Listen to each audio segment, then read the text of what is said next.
and Die Hard 2 came out in the year of 1990, and for me, I think that this movie lives up very well to the original Die Hard that we got a few years previous to when the second one came out. And even though it's a different director, there's a lot of things that are different. I still think it manages to take what they did in the first one, takes that whole thing over there, and then moves it and puts it and changes it a little bit in a new environment, this time being an airport, and this time being a little bit different because, he's at an airport, he's waiting for his wife to get off of the plane, but then all the planes that are going to that airport and the surrounding area has been hijacked by these evil people that, I don't know, we get to see the opening of the villain just stretching in his living room.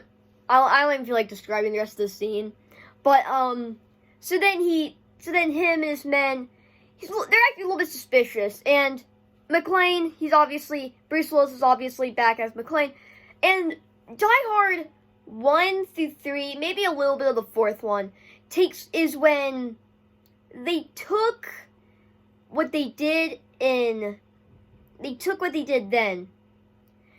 and then, so Bruce Willis, for the first one, through a little bit of the fourth one, he actually played a character. And then after the fourth one, he just started playing himself. I think, and then he just started doing direct-to-DVD movies and stuff.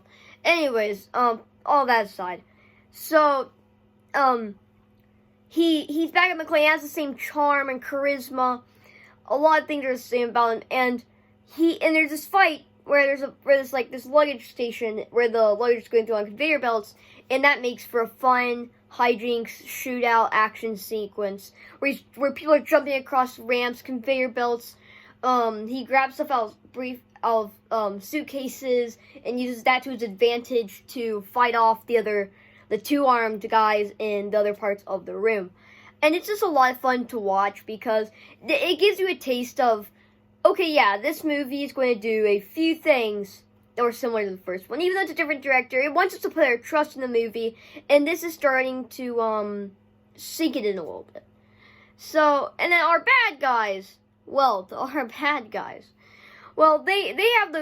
they're blackmailing the airport because there's this guy, right, from another country who's like, I sell drugs. I'm a world leader. I don't feel like going to prison, so I need these guys to blackmail this airport into letting me live and not going to prison, or all these planes are gonna crash straight down and they're all gonna die.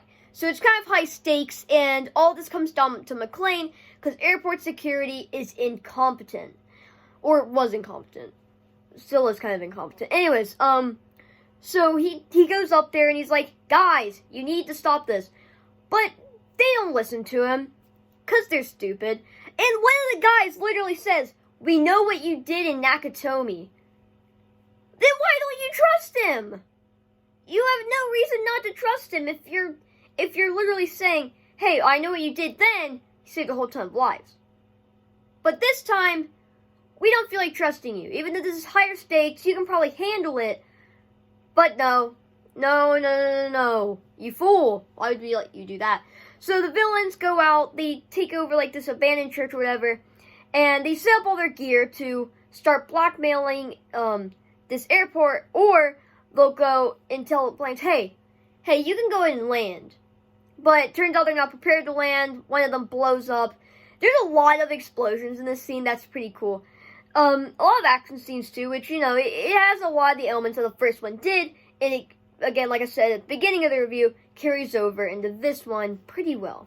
So so he goes down into the basement, under the airport, and he's like, what can I do? So there's this janitor guy that's like, yeah, I will help you, and I will do this stuff for you. So he runs, tries to help the plane. You probably know the scene where he just gets out, and there's this plane flying down, and he gets these two red things, and he's throwing them in the air, trying to get the plane's attention, but the plane's like, nah, what's that? And then just crashes. And he's like, man. So then he just feels defeated, and I think that's how he feels through a lot of the movie because, well, there's not a whole lot you can do. And also, his wife's on the plane, so it has the same exact setup as the first one. His wife is in danger. He has to go help his wife. But, you know, a lot of stakes get in his way. There's some shootouts, there's some terrorists, you know, a bunch of fun stuff that we experience in our everyday lives. So, anyways, eventually this government squad comes in to help him. He's like, McClane, airport security, incompetent people, we will help you. But they're also like, we're just going to use blanks on these guys because we're actually helping the villains. But that's a twist for a little bit later, because they eventually find the church that the bad guys are at. They go out, shoot out. It seems like they die. You know, there's some skis, and it's really cool. It's my most favorite part of the movie, is when they're in this new area, and McClane and a few of the other guys are going in to find this church to beat up the bad guys that are stationed there. There's a lot of chases on skis, a lot of machine guns. It's just a lot of fun, and it's pretty fluent. And then he figures out, wait, I don't think these military guys are really military guys, because he figures out they were just using blanks the whole time. They were just using blanks. So then he goes back to the airport, and I was not expecting this scene when it first happened, but he just walks into this room with all these people in it, whips out a gun and starts firing it at, like, the walls and everything. And everybody ducks down and is super scared. It's just a blank.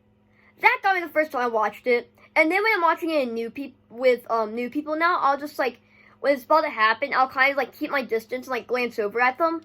And they're like, what is he doing? It's, like, the same reaction I had, just on another person, which I like to see. So, that's a little bit of fun. It's like, they're using blanks. They're evil, they're with the villains. So then, you know, they obviously have to stop them. But in this journey to stop them, they have a little bit of occurrences because, you know, the terrorists don't want them to get them. So again, they get the bad guys eventually get this world leader that's also, like, evil, selling drugs and stuff. There's a lot of, like, stuff. Like, if you want to go deeper into it, it's really broad stuff. It's just set up to why they need to get the main villain. But other than that, there's really nothing to worry about. Anyways, they get the villain, they get on this plane, they think they're about to escape. But then McClane gets on, he fights some of the guys on the side of the plane, like on the wing. It makes for a lot of fun. The main general falls into the blade, which is always fun when you get to see the villain just, like, fall into a blade and, like, go splat everywhere. Like in Raiders of the Lost Ark, the German mechanic just splats everywhere. You know, pretty cool. So, and then he eventually stops it.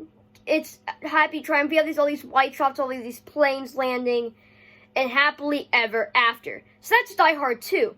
But we still need to talk about the good, the okay, and the bad, and, you know, why I think it lives up to the original. So, something that's good, some things that are good.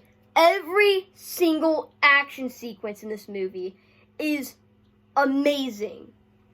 It is absolutely incredible. To be honest, it's so good.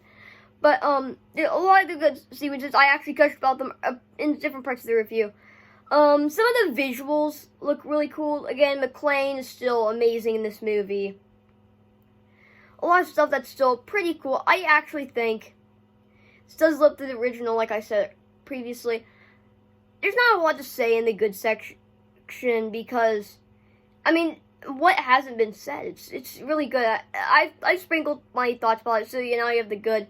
Some stuff that's okay is the way that they use some of the characters kind of uses them as idiots, and I also think that there's some elements that they brought from the first Die Hard and put in the second one. They just took it down a notch, so it doesn't make it as good as an adventure. But I don't think any Die Hard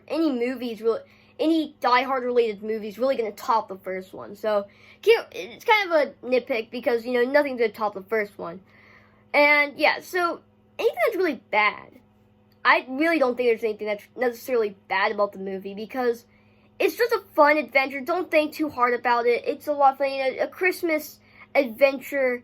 he's saving the day, and yeah, I would watch this one with the first one. I hold it up there at the same place, about the same place. Maybe the second one's a little bit lower, but yeah, I still love both of these movies. I still love this movie so much. What do you guys think about Die Hard 2? If you all enjoyed this video or any of my other content, please consider subscribing. I'll see you in the next one. Goodbye.